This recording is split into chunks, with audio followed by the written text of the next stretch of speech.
Okay, ladies and gentlemen and ladies and gents, there was a call that took place yesterday. I received it from Mr. Ramsey. As I told you, I was going to leave a message. I played that message online, and so here is the Barry call. Ramsey. To accept. Good afternoon. Hi, I'm returning a call to EON, I believe is the name. My name is Barry Ramsey. I work for the U.S. Department of Agriculture. Mr. Ramsey, could you hold on? I had another call. And Yeah, gladly. just one second. Hi there. Thanks for holding. I'm gonna transfer you now. No, you don't have to. I'll call back, okay? Tell Mr. McAdams that, yes, I'm positive. I have another call coming in, so I'll call back. Okay. Thank you. Oh, okay. Bye-bye. Goodbye. I apologize. No, not a problem. So how are you today? I am having a horrible day, but that has nothing to do with you or anyone else. It's a health issue. I have muscular dystrophy, and so the weather has changed, and so it's causing me some discomfort. Okay. I didn't want to take up, I can't be in the cold, so I am in California, so I have to be in an area to where it's not cold, but the weather has changed to a 20 degrees cooler than it was. Yeah. I was calling because we have been dealing with the issue of it's not so much 7 CFR 1901.508. That's not the issue that we are raising. We're raising the general principle behind that particular code, that the bank is supposed to receive this note. It is supposed to be properly endorsed. It is supposed to be sent to the Treasury, and it's supposed to be paid off. But the question to the USDA that we have, especially regarding the, the single-family home loan guarantee program, is that these single-family home loan guarantees are not being guaranteed. They're still allowing the banks to foreclose on these homes, even though they have mortgage insurance. And when we called into the USDA to talk about this, we would hear them say, yes, we know we've had a problem with this, and we've been discussing that, trying to figure out how to deal with it. But these people are being kicked out of their homes, and people are trying to figure out how to deal with it, but you're still allowing the banks to kick them out of their home. That's our problem. Right. Okay. So this is something totally different than the 1901.508. Exactly. So, and I want to apologize to you. The young lady who... Now, they're having a conversation right now, and during that conversation, told me what she said, and what's happening is that we are not going to play that part of the conversation because it talks about a call that he received, and I basically am having that conversation. 1 second. And I don't know what was... Okay, now we're going to play this. I understand, and I apologize. Okay, so the loan guarantee program is a guarantee of the bank's loss or the mortgage company's loss. It's not a guarantee to make payments or to we understand. Make homes. So what the bank is required to do in order to collect on the guarantee is to first liquidate the security, because if the security isn't liquidated, then there isn't even a loss to guarantee. But then that's the issue of the mortgage insurance. You see, before they can liquidate the guarantee, they have to apply for the insurance, because that's part of the contractual agreement, the deed of trust. Well, the guarantee claim that's filed is done with the USDA and the holder of the guarantee. Yes. Once a loss has been determined, and so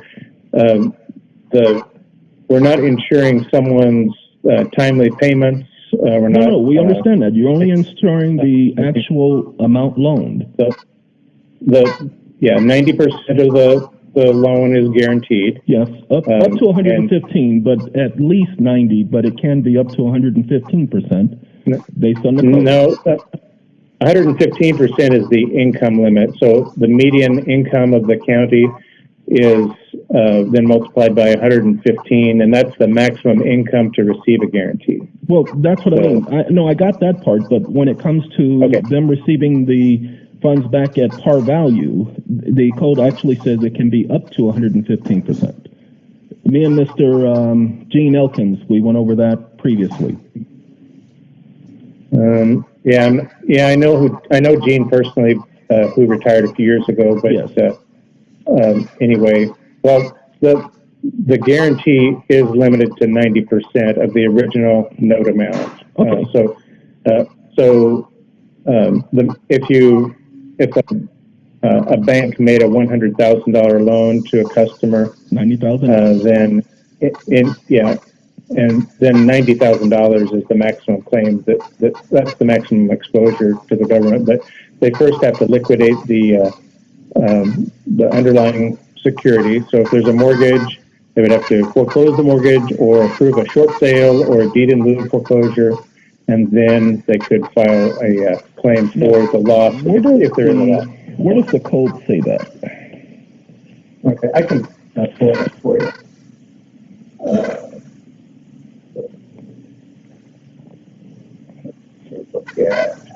Because if it's a rural development loan, they couldn't foreclose on the loan without a letter from the Federal Housing Administration.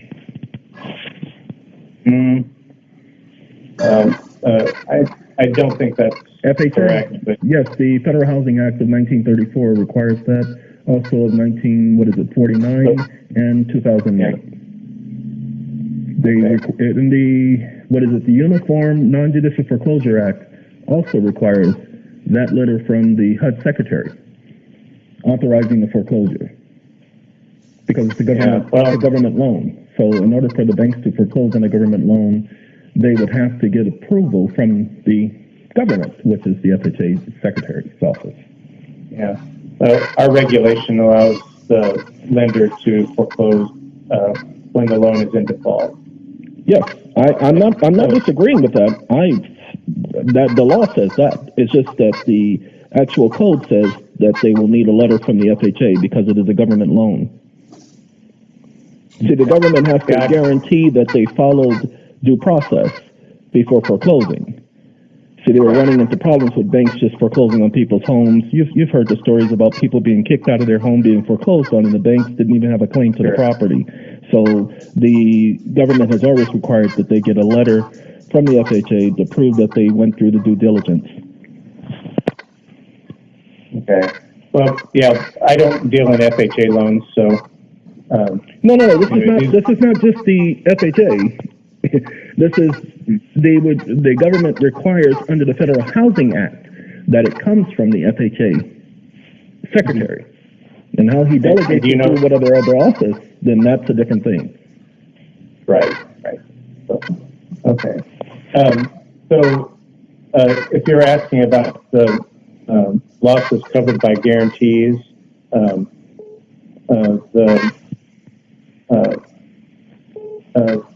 regulation on that is 7 CFR 3555.351.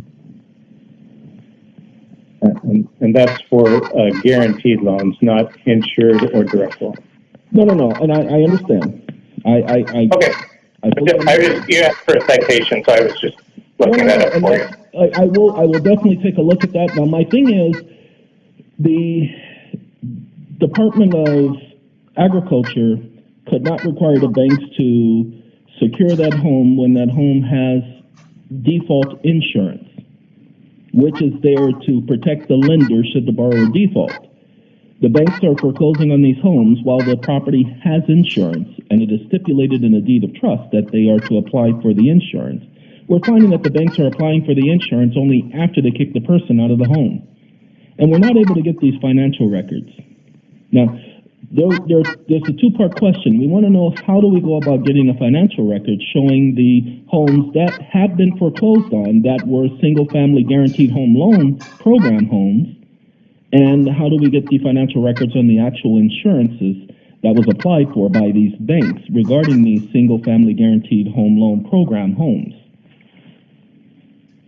Okay. So what financial records are you looking for? The actual financial accounting, the comprehensive financial records. You see, the banks are claiming that there is an amount due, and the party hasn't paid. And there's some other little laws that I'm not going to mention, the acts that declared the national emergency and all of that stuff. But, well, actually, the acts that led to the Federal Housing Acts specify different ways that properties may be paid off, especially with that endorsement. See, that's why people have been calling about the endorsement. Once the bank puts that endorsement on there and they tender that to the Treasury, that is supposed to go ahead and receive that obligation payment from the Treasury. Okay. Yeah. We have not been figuring out who handles the endorsed notes at the Federal Department of Agriculture. No one does because that regulation is for insured notes. No. You're misunderstanding. I understand. I'm not talking about 1901.508. I'm talking about who handles endorsed notes. See, that note only refers to the loan guarantee program. We are referring to loans that are not part of that particular program, but part about the other government guaranteed loans. Okay. In 1980, Ronald Reagan and Congress decided to back up all loans with government guarantee. All conventional home loans are secured by government guarantee. Well, that's not true there. Really? Yeah. No, absolutely not. Interesting, because as a child, I watched the news every day, and I sat there and I listened to the man. And so I made it a point since then, since I've been finding out about these so-called crises that they've been having with mortgages, to go back and look at the laws that created that. You'll see that the Federal Housing Act of 1948 speaks exactly to that point. And also the Federal Emergency Relief Act of 1933, March 12th of 1930, no, May 12th, 1933, sorry, speaks to that very point. So when I say that the government says that it will cover these loans given as a guarantee because the banks were afraid to lend money in the 80s. Because they said, what if we don't get our money back? Why are we going to lend to these people when they can't pay us? That's when the government stepped up and offered their guarantee. Right. So there are 3 guaranteed programs for home mortgages by the United States. There's the USDA Rural Development Guarantee, or the Rural Housing Program. And VA and that's and VA is another, and FHA is the third. Yes. The Federal Housing Administration. Yes. And then but most of the mortgages made in the United States don't fall into those 3 categories. Most of the mortgages are made by mortgage companies and banks without any federal insurance, and they get private mortgage insurance on those. If they're adjustable rate loans, they typically hold them in portfolio with no other guarantee other than the private mortgage insurance. And they don't even require the private mortgage insurance if the customer has a 20% down payment. 20% down payment, yes, understand that. What we're doing is we're asking about the homes that do fall under the guarantee that they're still foreclosing on. See, I actually know a veteran, his name is Daniel, and Daniel's home was just foreclosed on after 30 years, and he's a veteran. Right. Despite the fact that the home had a guarantee on the loan. Right. And it also had mortgage insurance. So we're having this. It wouldn't have had both. There wouldn't be mortgage insurance. Sir, his home, honestly, had both. I've taken a look at the policy. That's why I'm speaking about his in particular. Not only did he have a guaranteed loan, but he also had insurance on his mortgage that he paid the premium out of the payments monthly, and he still lost his home. So that's why we're asking these questions. Now, there has to be a particular department we know that the Single-Family Home Loan Guarantee Program handles the Single-Family Home Loan Guarantee Program endorsed notes. We don't know which department in that department handles the endorsed notes, but we do know that they handle endorsed notes. There has to be... there are the endorsed notes for the loan guarantee program. So there are no endorsed notes with the loan guarantee program? Correct. No, the lender makes the loan, and they sell that loan into a mortgage-backed security, so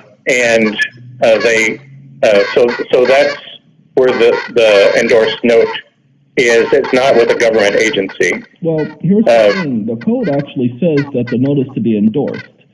So there has to be a department with the USDA because you're the Director of Finance Office location, which is what the code says. So there has to be a department that handles endorsed notes because the code says that it goes to a particular department.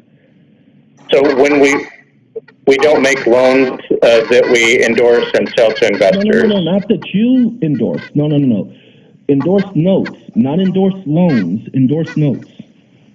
Mm-hmm. Okay. It says the notice to be endorsed, and it gives the specific instructions.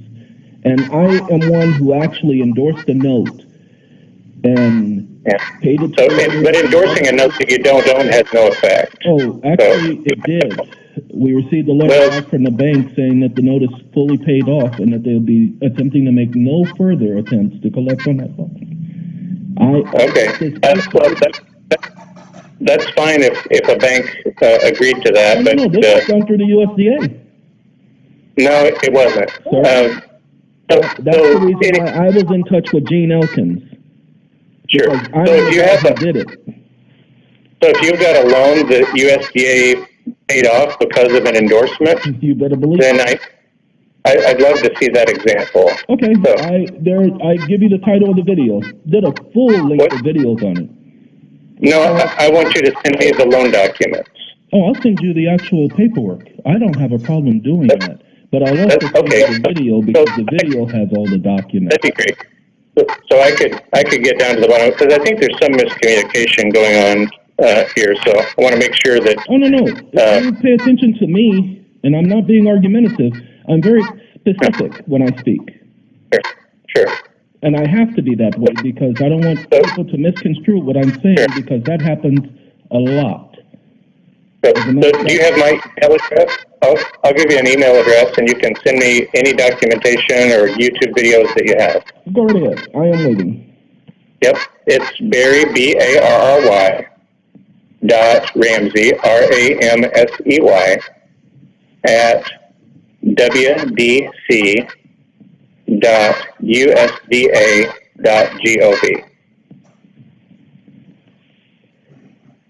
Okay, I got the complete sentence. I had Barry Ramsey with the dot in the middle at WDC, and then we have .usda.gov. You got it. Okay. That would be great. And the only we still haven't gotten to who handles the endorsed notes once they are endorsed. So no one does.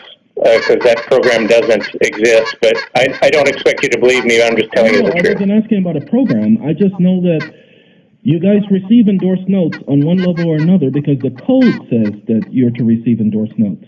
Look at 1901.508.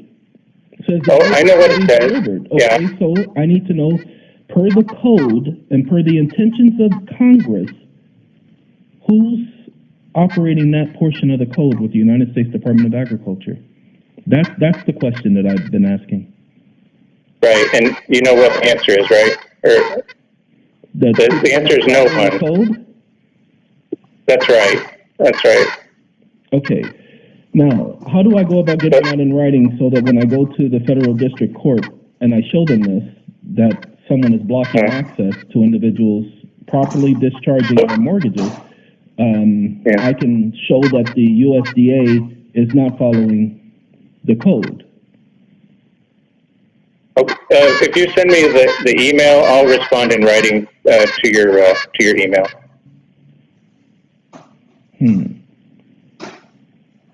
Okay. Well, I guess that's the best I can ask for. Yeah, I'll be glad to put it in writing to you. So, we're getting quite a few, calls on this. Probably as a result of your video. Oh, it's as a result of it, yes. I have a very big following. In less than a year, we have over 1 million views, and I don't advertise, but people trust me because I'm very good at research, and I'm very good at asking questions, and I don't argue, I don't debate, I don't scream, I don't holler. When people don't answer my questions, such as not I appreciate you being respectful. The code, I find that very, very disheartening to find that my government employees are not providing us the answers that they're required to provide us by law. That your organization is not following the code, and you are by law required to follow the code. Very difficult to that. Okay. Well, the regulation that you're citing is certificates of beneficial ownership and insured It's notes. still an endorsed note. It's still an endorsed note. And I was asking who handles endorsed notes. See, that's only one aspect of endorsed notes. So I'm just looking at the code now. So it talks about certificates of beneficial ownership and insured notes. Yes, but go down to that section, C1, section I and II. It speaks specifically of taking an endorsed note along with the insurance agreement, which is already part of the note because the insurance is part of the note, and sending it to the Director of Finance office, who upon receipt will acknowledge receipt of that note and issue payment at par value at the date of the Treasury check. So that But if you endorsed start note out, gets a payment. So I needed to know who handles endorsed notes. sure. So 1901.508 says servicing insured notes. Yes, I know. So these are about notes. the particular section that I was mentioning to you. I'm not talking about the I whole know, section. but you can't take just one piece out of context. You have to read the whole paragraph. Do it all the time. Congress Well, intends the law to be that way. When you talk about the Act, the Federal Housing Act, we don't take the entire Act into consideration to figure out how does the Department of Agriculture handle its single-family home loan guarantee program. That's only one part of the Act. Now, if you want to put everything in context, then we have to take the whole Federal Housing Administration Act into context.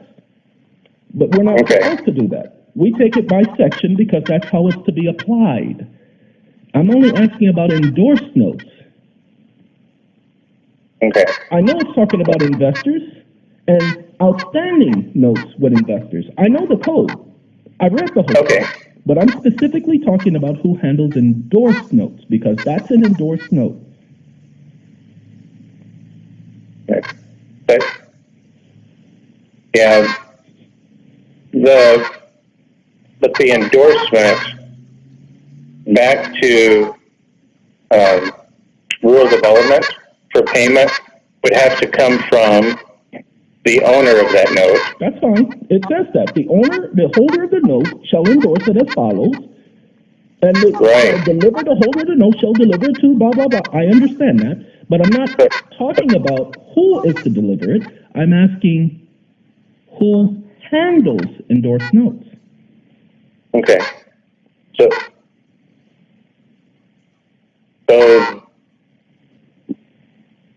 again, it's the owner of the note, and to my knowledge, there aren't any owners of notes out there that were insured by rural development. Okay, so let's say if there were, who handles endorsed notes? It says the finance office at 1520 Market Street, St. Louis, Missouri. Yeah, that's fine. That's an address. I'm asking who, not where. Yeah. I said I'm very specific because I have to be.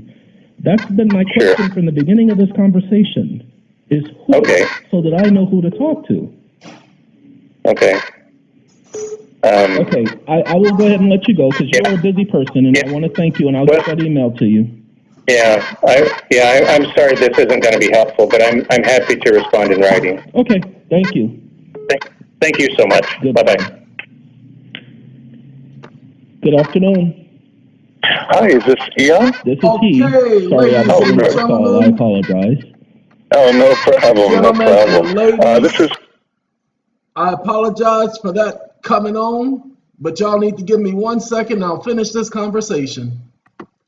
Okay, ladies and gentlemen, it is 9:27 in the morning, and for the last hour, I have been preparing my day because my day doesn't start until 8:30. And before I did that, I played the beginning of this video for you. Now, if you notice, he never answered any of my questions per se. It was a 24-minute conversation, but he never answered any of my questions. But you did see that I kept the conversation going. The two questions are, how do we get the financial records? So let's do FOIA requests for the financial records on the Single Family Guaranteed Home Loan Program, and that's the exact title, Single Family Guaranteed Home Loan Program. Let's write Mr. Ramsey, Barry, B-A-R-R-Y, Ramsey. Let's do so in a nice way. Let's do a FOIA request, and you're going to place on the document FOIA request. Please forward this to the proper department, and we're going to ask for the financial records for the past 5 years of all single-family guaranteed home loans that have been foreclosed on in the past 5 years. And we want the comprehensive financial accounting to include notes, ledgers, references, and term definitions. Now remember, this is public records. These are government loans. And so you want to explain, I know that this is a government loan. And because it is a government loan, it is a part of public records with the exception, and this is what you want to make sure of any personal identification numbers of the actual borrower. But that the financial institution involved, and that's right, there will be a financial institution because these are financial records, information is not privileged. That's the first thing you want from them. Now that's the question he didn't answer. And then we want to do a FOIA request on receiving a copy of all records associated with the Single Family Home Loan Guarantee Program, for which there is an endorsed note in compliance with 1901.508. We don't want them, now I want you to make sure, you want to stipulate that we are not looking for information that does not specifically and directly involve a home that has a single family guaranteed loan program participation that was not endorsed and payment not made as a result of the endorsed note in compliance with 1901.508. So we only want information concerning endorsed notes in compliance with 1901.508. FOIA requests, ladies and gentlemen. Now, mind you, because of this video, you might have a difficult time getting him to communicate with you. Whoo, doggy! He did say, as you heard in the video, many of you have been calling in. The part that I blanked out, that I muted, was a portion where we're talking about a particular individual who called him a clone. And as I said then, I say now, you guys cannot call these people and speak to them disrespectfully. You remember I called him my government servants. I referred to how my government servants can do this or do that. My government servants can't do this or do that.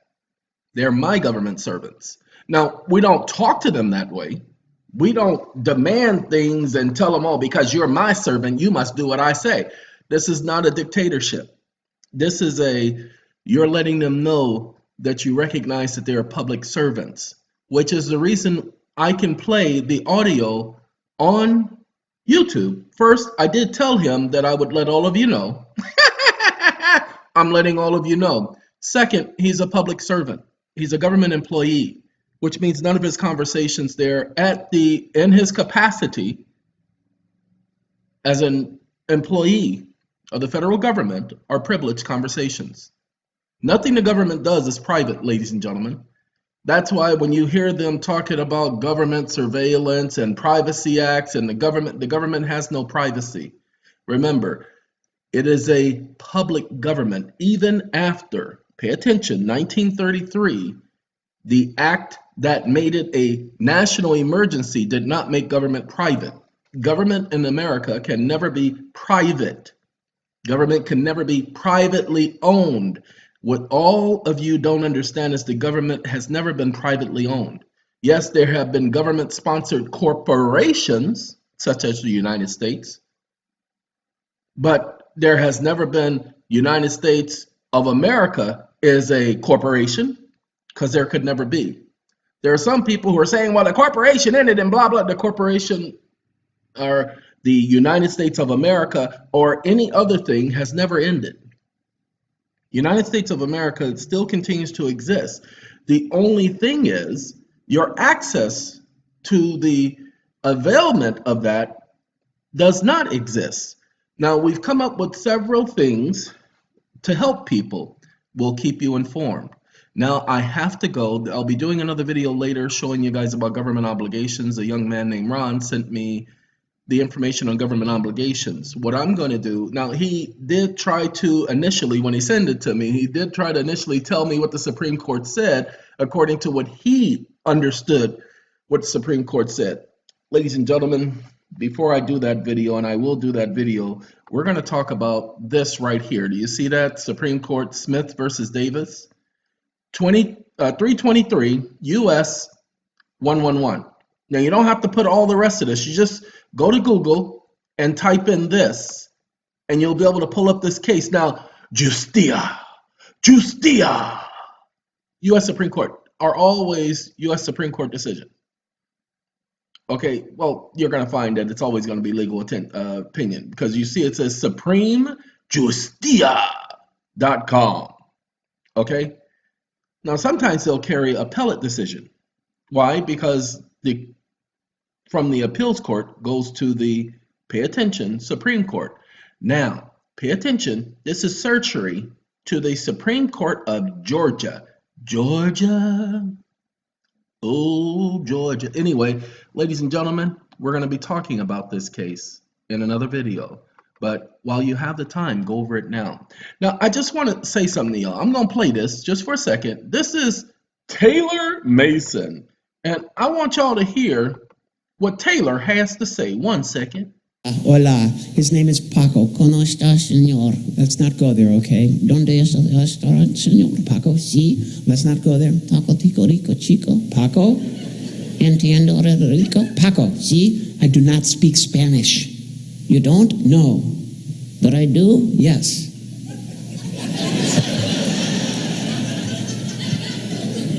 You don't think that's a little weird? No, I don't. Let's do our thing. Gracias, señor. Thank you. Can we just do our thing? Is a good crowd? It's a very good crowd. Is it women? There are women. Hola. Okay. All right. Paco and I have been together for many, many years. Is it a nice crowd, senor? We're in Florida. I'm going to die. No, you're not. No, you're not. They're very friendly. They're hungry. No, they're not. You don't know that. Look at them. What? They're salivating. Come on. These are very nice people. We're in Florida. Who are your favorite people in all of Florida? The Jewish people.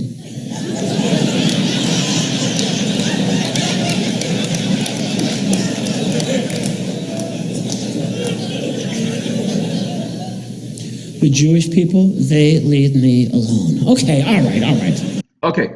Now, the only reason why I'm showing him is because I didn't know anything about Taylor Mason. I like ventriloquism. I actually have liked it since I was a child. A lot of religions have taught that ventriloquism is evil because Satan used ventriloquism in the Garden of Eden with the serpent talking to the woman. Ladies and gentlemen, this is a very unique art. It's not so much as whether or not the person moves their mouths. Pay attention. Unlike the Christians. All right. Look at them. Okay. They see me as a walking, talking sausage. Okay. Okay. Now, his mouth, you can see it moving, but it's very minimum. The thing that you need to pay attention to is his ability to throw his voice, to where it actually appears that the item that he has in his hand, let's bring this down, is doing the talking. We're going to bring, he has another, well, he has the two pigs. I don't want the pigs. I want Romeo. He also does, not that. I don't want that one. Give me a second. Looking for this. I haven't seen this routine by this gentleman. He's at some little quitting thing, but at least that's what they call it. But I'm not interested in where he's performing. I'm more interested in the actual performer. Uh-oh. Let's see if we can hit play. The wig is from a theater shop. The white part of his eyes, that's a ping pong ball. The eyebrows that go up and down. What's up, girl? All right. Okay. You meet a beautiful woman in Apopka, Florida. What? Apopka, Florida. Whoa, career move. Okay, all right. Next week, Winter Garden. Okay, all right. You meet a beautiful woman in Florida. What do you say? Girl, okay, I'm retired. Okay, all right. Work for Alan. Come on. Alan, all right. Take out the garbage. All right.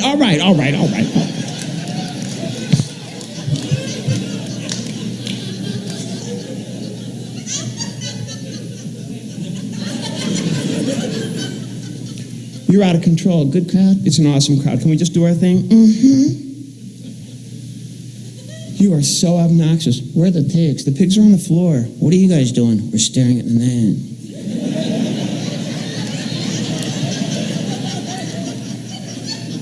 Dude, do not stare at the thought that you'll go psycho. Okay. I was real once. Okay, Romeo. Okay, so let me explain his little routine. I can't go back because of how the screen is. See, you see how it threw me way back? And I don't want to go way back. I want to go, let's go. I want to show you the Allen guy so you'll see who he was talking about. Let's go. Nope, not there. Uh-oh, too late. Can't find Allen. Well, anyway. The routine here, this is Paco. And he has a routine with this particular character. He does the same routine every show he does. He just adds a couple of little new things. I am not showing this for anything other than the fact because many people probably have seen Mr. Taylor Mason before. But let me explain to you about my first watching Taylor Mason. I don't laugh at a lot of comedy because a lot of comedy is so,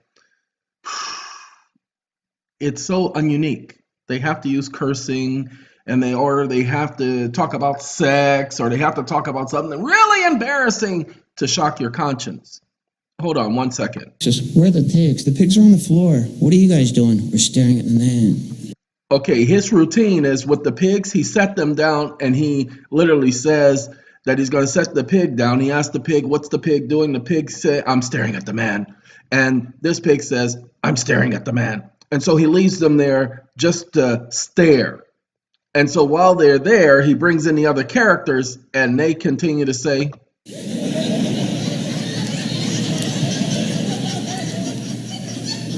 Dude, do not stare at the thought that you'll go psycho. Okay.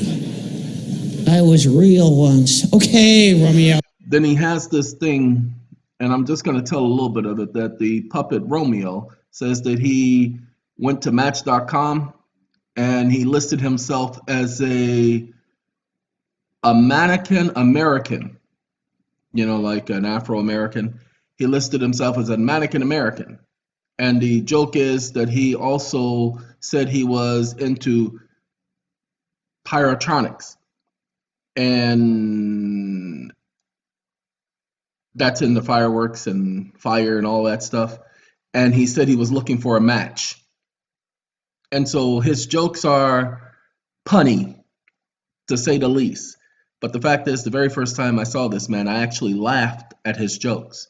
Why? Because when you're watching him, you're not paying attention to his lips. He actually has you focusing on the character.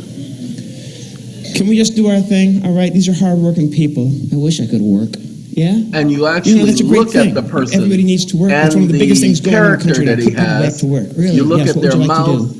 I'd like to and be a you golf actually announcer. literally golf start to announcer. believe in the stupid character.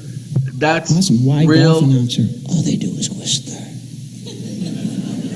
They work 2 days a week and they do this. They make no effort at all. Do you know why they whisper? Yes, they don't want to wake the people who are watching at home. Come on. Okay. Uh-oh. Didn't want to do that. I'm trying to actually stop it. All right. Basically, as I said, he actually made me laugh. I was playing this in the background yesterday, and he actually had me laughing. Now, I'm not suggesting that you guys go and watch it, but I'm saying that I don't get a lot of entertainment. With all of the stuff that I have going on and all of the stress and all of the things I'm worried about and doing, there is an outlet. And stuff like this is an outlet from time to time. The other outlet is just unplugging from all of you. And I do that occasionally. Now, this is also why I will not, and I'm not going to be answering people's emails. I don't care if you are desperate. I don't care if you are in a situation to where, oh, you're my last hope. I don't know what I'm going to do. That's not my problem, because we don't have a contract to where I said that I will be there for you because I'm your last hope. We don't have that type of contract, ladies and gentlemen. So please understand that you don't come first. The people come first. But I'm one of the people. That's right. You're just one. Okay? If you want to understand about being one, go and listen to Mr. What is his name?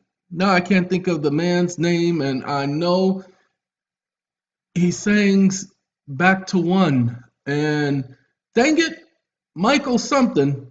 Anyway, now I can't think of his name, and we're gonna find out. We're gonna find out what his name is, because y'all know me. Hold on, this is Sly and the Family Stone, and they're singing Stan, and I like Stan, y'all. I'm sorry that Mr. Sly is gone. Oh, BACK21 ONE. Brian McKnight, said Michael. That I was getting the Mike call, McKnight. So Brian McKnight, back to one. If you want to find out about being one, then you can talk to Brian McKnight, and Brian McKnight can let you know about how you are one and how he wants to take you back to one. However, I don't focus on the one that is selfish. If you want to be selfish, you be selfish. Most of the time, people are emailing me about their selfish pursuits. Ladies and gentlemen, you don't understand. I can't stand selfishness. I hate, pay attention to the word, hate selfishness. But then that's okay, because we're taught to be selfish. You remember, you must love your neighbor as yourself. So in order to love your neighbor, you have to love yourself. So there is some selfishness in our lives. We were created that way. However, I hate selfishness. You feel me? Well, if you don't feel me, it's okay. I just need to let you know. So when you call me and you can't polish it up, you can't straighten it out, you can't say, oh, look, I'm not selfish. Here, I'm providing information to you to help others. And if you can provide any information for me to help others, I'd appreciate it. That bull crap don't work, ladies and gentlemen. It don't work. You cannot. There is a gentleman on YouTube, and he actually talks about how to determine whether somebody is lying. And then you have the FBI and the CIA. They have their experts in how to determine if someone is lying. Ladies and gentlemen, you cannot tell me something and cause me to believe it and think that it's the truth. Okay? Not possible. I won't allow it, don't care about it, don't want to know about it. It's just not possible. It's impossible. It's impossible. It's just impossible. Okay? Not possible, ladies and gentlemen. I know many people continue to try, but it's not possible. I will end up not speaking to you again. I remember there was a guy who said he had some information to tell me, information that I was missing and that I just needed to have. And all he wanted me to do was talk to him. So I said, okay, I'm going to test him out because I know exactly where he's coming from. And we talked for over an hour. And I'm giving him tidbits, not giving him all the information, just tidbits. Telling him honestly what he should do. But I'm not going to give him all the information because I wanted to see if he was truthful about how he wanted to engage in our conversation, because the conversation started because he said he had some information for me. And he wanted, as he said, pay attention because he watched Silence of the Lambs, he wanted quid pro quo. Quid pro quo. You wanted quid pro quo, quid, Q-U-I-D, quid pro quo. Nah, you didn't want no quid pro quo. You wanted some free info. Quid pro quo is not free info. Quid pro quo is, here, this is what I got. Will you help me with what you got? And I would have been more than happy. You guys know me. I'll give information freely. But the only problem is, you ain't going to do me like that. So I did like that screen that just came on. I reeled him on in. Gave him just enough information to where he'd be wanting more. And then I cut the line. He's still got the hook in his mouth, still got the long string that he's dragging down the river, but he and me, we ain't got no more connection. He can't call me no more. I done blocked his number because I don't play that. You don't get to play me. So back to this video. This is the USDA Finance Director. He is one of the directors with the Department of the Finance Department, but he is listed as the Finance Director for the USDA. And this is a conversation to where he called me. And again, as I told him, I find it very disheartening that my government servants, employees, sit up here and fail to answer my questions. He is a lawyer. He didn't have to tell me he's a lawyer. I know he's a lawyer. Okay? And you're going to find usually the directors of these departments, if they ain't been there for years, they're usually lawyers. They bring them in, and that's how they get promoted, because the system is a system run with lawyers.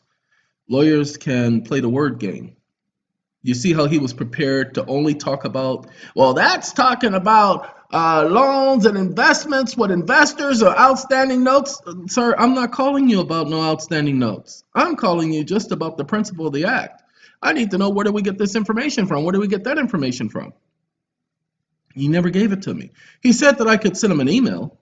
So, ladies and gentlemen, I am going to ask you all to send him an email, FOIA request email, and ask him to forward it to the proper department. But yes, we need the questions that I gave you specifically answered. We need to get the financial records of all single family guaranteed home loan program projects that have been foreclosed on in the past 5 years. We can do 2008, the past 9 years. Let's go back to 2008, the financial crisis. Okay? We need that comprehensive record and we want the comprehensive record, comprehensive financial record with notes, ledgers, term definitions, and notes and references. So notes, references, ledgers, term definitions. Okay? Just that simple. We don't need anything else. All the ones that were foreclosed on. And then we need a list of the qualifications and of all of the endorsed notes that have been received by the Director of Finance Office. And we also need to know what their procedures are for sending the Director of Finance Office to acknowledge receipt of the endorsed note. Just that simple, to acknowledge receipt of the endorsed note. Now, ladies and gentlemen, we are finding some information. I can give this to you now because we've known about this, and I had a discussion with someone else Ladies and gentlemen, there is a process with the birth certificate. As we told you, due to notice of change of address, but most of you don't know that your birth certificate is held not by the county recorder, but you might think it's by the Secretary of State's Division of Vital Statistics. No, it's held by the Treasury. The treasurer for your state, the treasurer for your state, the treasurer for your state is the one where you should be finding out how do you get access to your estate, your funds in your account.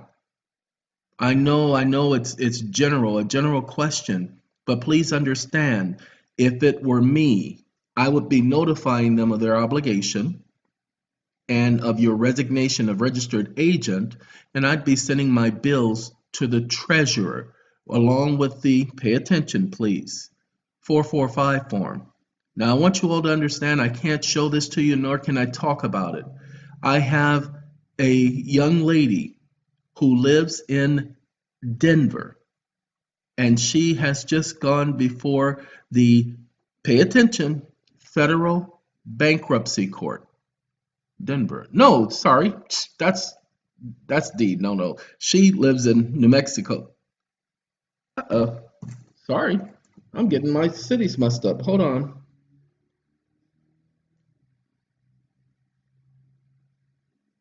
Sorry, I gotta pull up her account. 1 second.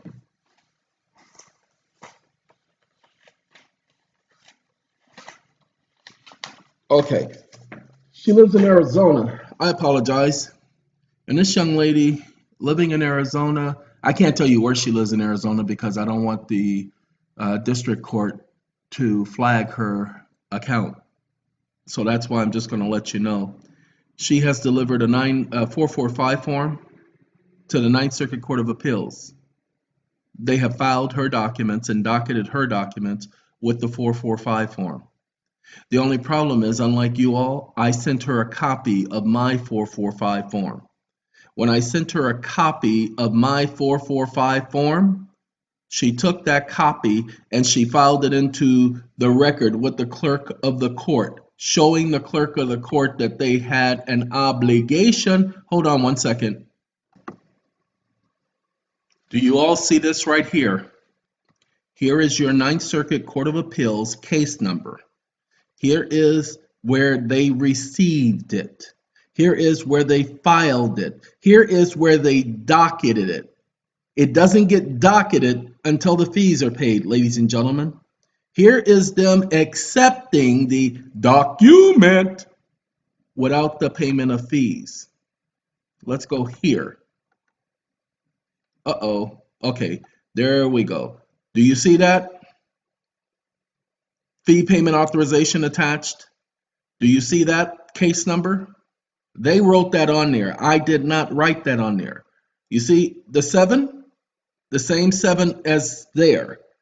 Okay, they wrote that. See that 6? The same 6 that's there. See that 8? The same 8 that's there. I did not write that, people. They wrote that. Okay, they filed this.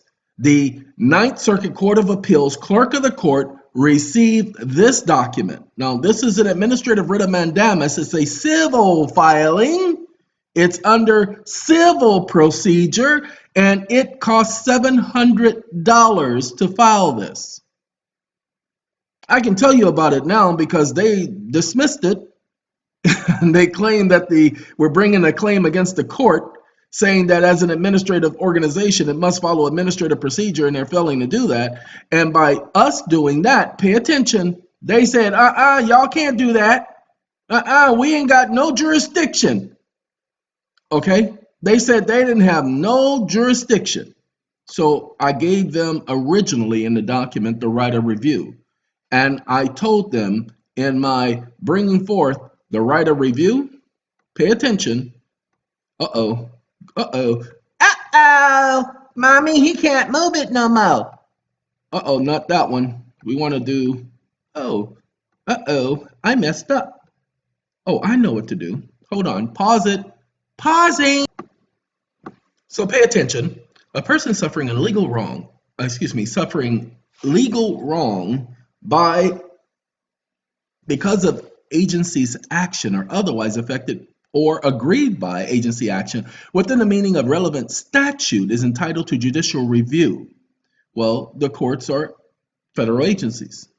That's why the 445 form specifically says, hold on, Lord forbid, we got to go down to the 445 form. And it gives the standard of review. Okay, now that's the administrative code. The courts are under the administrative code procedures. That's why I took it and I applied it because it applies to the Ninth Circuit Court of Appeals. But pay attention. Hold on. Don't go too far. You're going too far. You just go way too far. You can't be going too far. You go too far and then people die. People die? Yes, people die. Okay, ladies and gentlemen, I want y'all to pay attention. You're paying attention? Let's pay attention. Let's see what this 445 form does. Proof of state license, proof of bond, and / insurance. Y'all see that, right? Hold on. Do you see? Type of organization, state, local government agency. Well, remember, the district court may be saying the United States District Court, but it is a state government agency. Okay? The courts, state courts, are a government agency. All you got to do is do your research. Okay, but this is not for you to fill out. This is for them to fill out. You don't have to take a look. This form doesn't have any information. It just has my authorization on the previous page. Okay, hold on. Let y'all see. Here's the authorization. Pay attention. Associated fees and or costs for filing as a result of the provisions of law and the associated accounts that are utilized for payment of fees for services we attach the following, that was by mistake, voice recognition, form, and do hereby grant authorization to this body for obtaining the necessary fees associated with the presenting of this administrative writ of mandamus and other associated costs and or debentures. Okay, we also attest as well as affirm that the aforementioned is true and accurate and presented on this June 29th, 2017, so help us God. Now remember, this was June. This was sent to the court in June. They said they didn't receive it until August 7th. That's a lie. Okay, that's a whole month later. No, that's how long it took them to file it because they didn't know what to do, but they were greedy. They wanted to receive those funds, and so they filed it. Okay, this is what I do.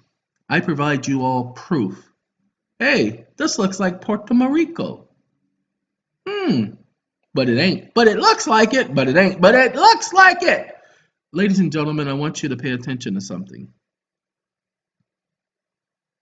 There are so many things that you have the right to do, and there are so many things that you don't have the right to do.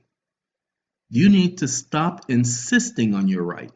You need to simply do because you have a right. You need to stop asking for permission. You need to say, this is what my intentions are. If you notice, I explained what my intentions were throughout the document. When I'm responding to them, I'm letting them know what my intentions are.